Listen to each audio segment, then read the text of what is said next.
Hi, and welcome to Jessica Drake's Guide to Wicked Sex, The Legends.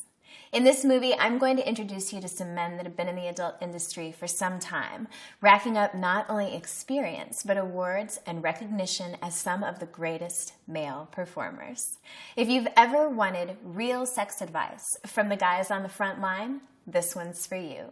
In candid interviews, you'll find out how they became so famous, why the ladies love them, and how you can incorporate their sex secrets into your lovemaking.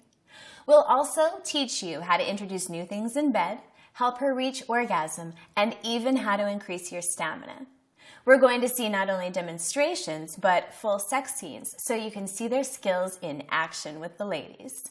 There will be optional commentary on each one of the sex scenes so that you can enjoy them with or without our narration.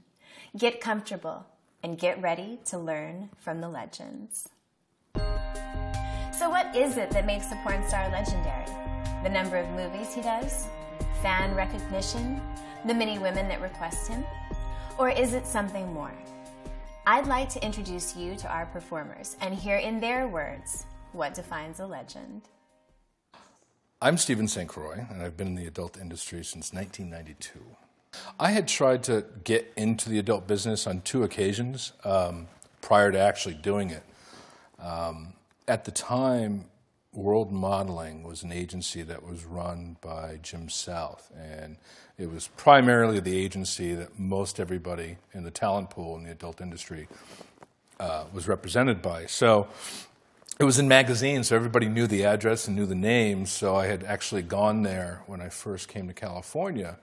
And on both occasions, Jim South, who's this 6'3", older Texas gentleman with a mustache and chain-smoking Salem cigarettes, he's like, well, a lot of guys come in here thinking that they can do porn, but all the positions are filled up right now. So if you want to come back in about 6 months and maybe bring like a really pretty girl that you want to work with, then we can talk about you being in the business.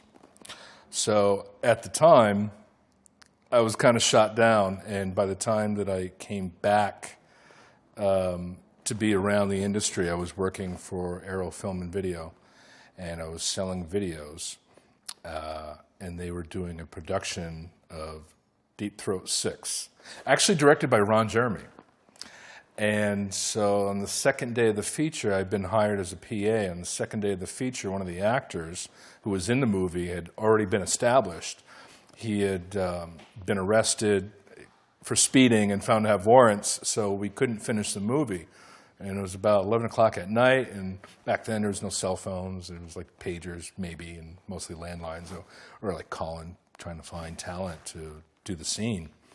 And nobody would return the calls. So I took Ron and Jerry, his cousin, the producer, took him out in the parking lot, and I said, guys, I know I can do this scene. If you really need a guy, I can do this scene. And of course, Ron and Jerry look at each other and they go, okay, have you ever done porn before? And I said, no, but I'll tell you, I actually fucked a girl on a pool table in a bar in Miami Beach in front of about 40 people in the bar and her brother, and I didn't have a problem. So I think I can do this, but it's up to you if you want to take the chance. So they talked to the girl, Tina Tyler was her name. They said, here's the situation. We can do the scene, finish the movie. This PA says he can do it. Are you willing to work with him? And she took a look at me and she's like, yeah, we'll give it a shot. So at that point, that was my first scene, but it wasn't until I think maybe a week later that I got an opportunity to do another movie, and by then I had decided that I could actually, maybe do this for a living. My name is Shawn Michaels, and I've been in the adult industry for 22 years and counting. At what point did I decide to make it a career was at the age of 31. I was a nurse, a male nurse, working in the medical field, urgent care to be specific. And I just wanted to, like most other guys, fulfill a fantasy. And had an opportunity to do a still set for Miss Suze Randall.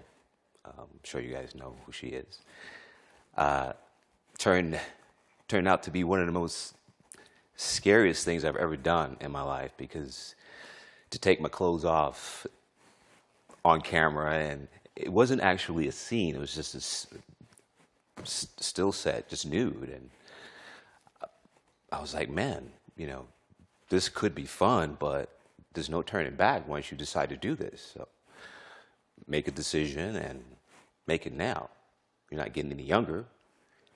So I decided to go to World Modeling. It's at Jim South. And he said, son, you know, you may have what it takes down there, but do you have what it takes upstairs? Sorry for the bad impersonation, but I really didn't know what he meant at the time. Come to find out, 2 or 3 years later, I was in Europe and doing a scene 6,000 miles away from home, and all I could think about was honestly being at home. So needless to say, I kind of failed in Europe, but I was able to come back from that because I had the mental fortitude, supposedly, to do the job, which was just to think about the things that really turn me on about a woman. And that was one of my major reasons for wanting to get in the business to begin with, to have sex with beautiful women on or off camera. And 22 years later, here I am today. Hi there, my name is Evan Stone, and I am in the adult industry, and I've been in the adult industry for 11 years. How does one become a porn star? Manifest destiny, natural progression? You have a better chance of winning the lottery than becoming a porn star. How did it happen to me? Perhaps it was good karma. I was a male stripper for 10 years, really had nothing going on. One of the guys got too fat to dance. We were supposed to fire him. I kept him on. He got a phone call to do porn. He asked his girlfriend. She said, no way. He called me up and said, hey, man, you could have fired me. You didn't. You want to do this porn? I said, call me back when you're sober. He says, no, serious. You know, go down and get just tested, and we'll show up. So I went down and got tested, and I showed up. The director was like, dude, I doubt that I'll use you. I got tested steel coming from California, right? Go sit in the corner. Maybe the girl will give you a hand job or a low job, whatever. Just sit in the corner. And I was like, okay, how does one become a porn star? You see these DVDs, you see these HD movies, you go, how do I get to be that guy, right? To fuck beautiful girls like that. How do I get to be that guy? You just put it out of your head because it's just seemed so implausible, right? So here I am on a porn set. Director comes back over and says, hey, the 3 guys that were supposed to come from California, only 1 guy showed up, so I need you to fuck Anna Mall and Sydney Steele, top girls in porn. I had no idea who the hell they were, right? And until that time, I've only been fucking titty dancers. And so I never really fucked a girl that fucked me back. So I get in there and I'm pounding the shit out of them. Hi, I'm Ron Jeremy. And how long have I been in the business? 9 3/4 inches. Sorry, hear the word long. I've been in the business for about 35 years. No wonder I'm so tired. It's funny, you know, when I first got into the business back in New York, 1978, I did Playgirl magazine first. And then I went on to do porn. And I figured this would be a quick little means to an end, you know, because the job market for actors was abysmal. You know, you could do off-Broadway and make virtually no money. And I was an actor. I had a degree in theater from Queens College. I did my thesis on psychodrama. So I wanted to, you know, perform. But it's 1 in 1,000. It was murder. So I figured I would do porn just for a little while. Well, me and porn seemed to get along really well. All the New York directors were using me a lot. I just went with the flow and actually porn helped me get mainstream films because Chuck Vincent, the late great director of a lot of comedies, he put me in a regular movie with Jack Lemmon's son, Chris Lemmon, and then I got my union card because of that, Screen Actors Guild, and I went on to do, you know, both regular and adult. I even consulted 9.5 weeks and had an acting part that got cut, but I'm on the credits as consultant, and that's Mickey Rourke and Basinger. It's the first thing I did in the world of mainstream that was big. So, you know, it was side by side, porn, mainstream, but I got a lot better known in porn. Clearly, there's a lot of information out there today on how to be a better lover. From my entire line of instructionals to magazine articles, TV shows, books, and everything in between, how can you be sure what works? Every woman is different, and what worked with someone in the past may not get the same reaction in the future. So it's very important that you always communicate with your partner about your likes and dislikes, and make sure that you're both comfortable with each other's boundaries. In addition to some basic information from me, I've gathered these professionals so that you can hear their secrets and gain the confidence you need to bring it in the bedroom.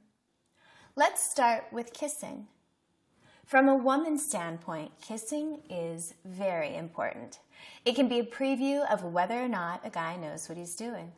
When kisses are passionate, lovers connect, and we get turned on. From sweet kisses to deep tongue kissing until we have to come up for air, it all lays the groundwork for some amazing foreplay. But don't just take my word for it. Now, kissing is very important. Proper way to kiss, or at least the way I kiss, and I find most of the girls enjoy it. A signature move for me would definitely be kissing, because you can determine a lot from a kiss, in my opinion. Kissing is important when it comes to foreplay, but it's not the only part. Foreplay is important to women in order to warm up their engines. All women warm up at different speeds, and the more time and effort you put into foreplay, the more the anticipation and arousal build, leading to better sex for both of you. Remember, you don't have to use a specific formula here. In fact, it's better to switch things up so that it's never predictable. Go back a step. Tease her. In adult movies, foreplay usually happens for a few minutes right before oral sex. In your world, it should last as long as necessary, and your partner will help you figure that part out. Let's hear from our guys about erogenous zones, heavy petting, and more. Foreplay is very, very, very important when you're having sex. As Sam Kinison, the comedian, used to say, you should lick the alphabet and give her an orgasm even before she sees your penis. It's good to give the girl an orgasm before you get yours, because after you get yours, you want to burp, roll over, and sleep till Christmas. So you want the girl to climax first. And foreplay is very important. And while there are exceptions to every rule, and I've known women who just said, skip the full foreplay, just put it in there and pump me hard. There are girls who really have said that. But the majority of women like a lot of foreplay, which would involve kissing, hugging, fondling, touching, caressing, squeezing, licking, all kinds of stuff, licking all around, the vagina and the pussy, making it sound so clinical, So these are things that the vast majority of women like. In fact, they like to spend a lot of time with foreplay, and they get down to the meat and potatoes. But they like a lot of foreplay. And it's good for men to do it too. It helps the control of the penis. Like they'll get a good boner and want to get off. No. She gets off first, so, because you're going to. You see, men are an interesting breed because we're going to climax no matter what. Whether it be a hand, a pussy, an anus, eye socket, earlobe, under the armpit, whatever it is. It's friction on the jacket, the guy's going to climax. Women, it isn't always that easy. And sometimes it takes something very specific to get a girl over the edge. Some girls have a hard time climaxing. Often when they're younger, they're all upset because they can't climax. Saying, relax. You'll probably have no problems when you get a little older. There are other things besides a cock that can get you an orgasm. So it's important. Foreplay is very, very important, and often more so for the woman. How important is foreplay? Very important.